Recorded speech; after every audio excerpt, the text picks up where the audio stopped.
Hey guys, my name is Tejas Jacob.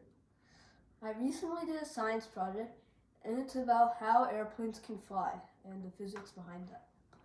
So to make measurements for this project, I made a fully homemade and Lego built setup, and it has many parts. First, there's something called an airfoil, which is cut out of foam. An airfoil is basically the cross section of an airplane wing, and it is very important in generating lift for the plane. To support the wing up, I made a Lego structure to support it and change the angle. To measure the forces that act on the airfoil, I have a weighing scale here and a spring balance here. And to simulate the airplane going through the air, I have this fan. So when I turn on the fan, you can see that it goes up. And you can also see that the weight becomes negative. This is what I measure as the lift. You can also see that this entire thing moves to the right.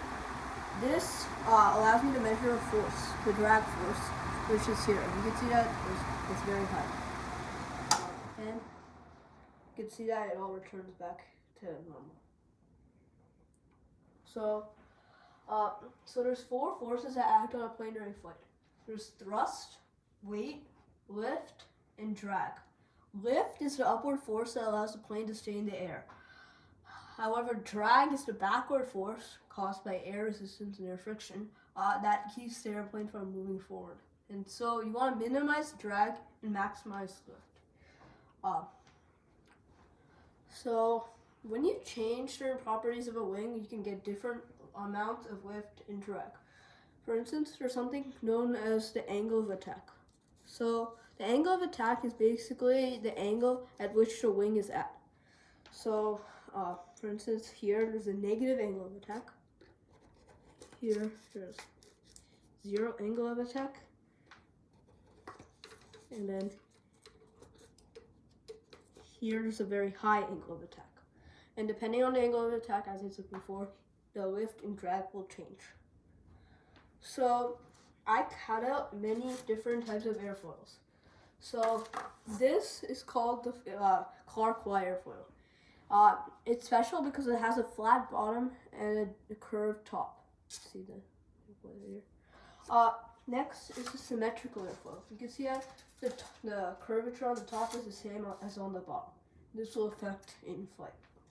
Next is the high camber one. This basically has a curved top and bottom, so it flex a lot. And I used my setup to measure the lift and drag of these different airfoils at different angles, and I came up with these results after I did that. So first, there's the lift curve. The lift curve basically compares the angle of attack to the lift that's generated. So first of all, to actually do this, I had to add this little thing which kind of keeps this in place. Actually, to measure the lift, you don't actually need it to move up. So to get more stable results, I used this thing which kept it in place. Okay. So coming back to the lift curve, you can see that at first it goes up and then it starts to plateau and go down. So it goes up because when more air is deflected down, you get more lift. However, it starts to go down. This is known as stalling. It's because the flow on the top starts to separate. And this is very bad as it can lead to crashes. You can also see that the high camber wing generates the most lift due to its curved shape, deflecting air downward on the top and bottom. Next is the Clark Y wing, and then the symmetrical wing, which generates very little lift. The drag curve is, you can see that the drag increases quite quickly. And this is a bad thing. You want to minimize drag. So then the lift to drag curve basically tells how efficient your wing is. So the higher the lift to drag ratio, the more efficient your wing is. So you can see that the high camber also has the highest lift to drag ratio, and then the Clark Y and then the symmetrical. You can also see that it starts out going up and then goes down. This is due to the increasing drag and decreasing lift towards the end.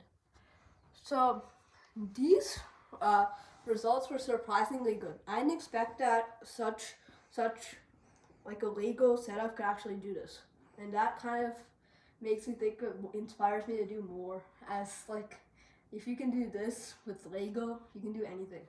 So I hope you guys try this out, and I hope you like send me an email about what you did. That would be really cool. Thanks for watching, guys. I hope you enjoyed.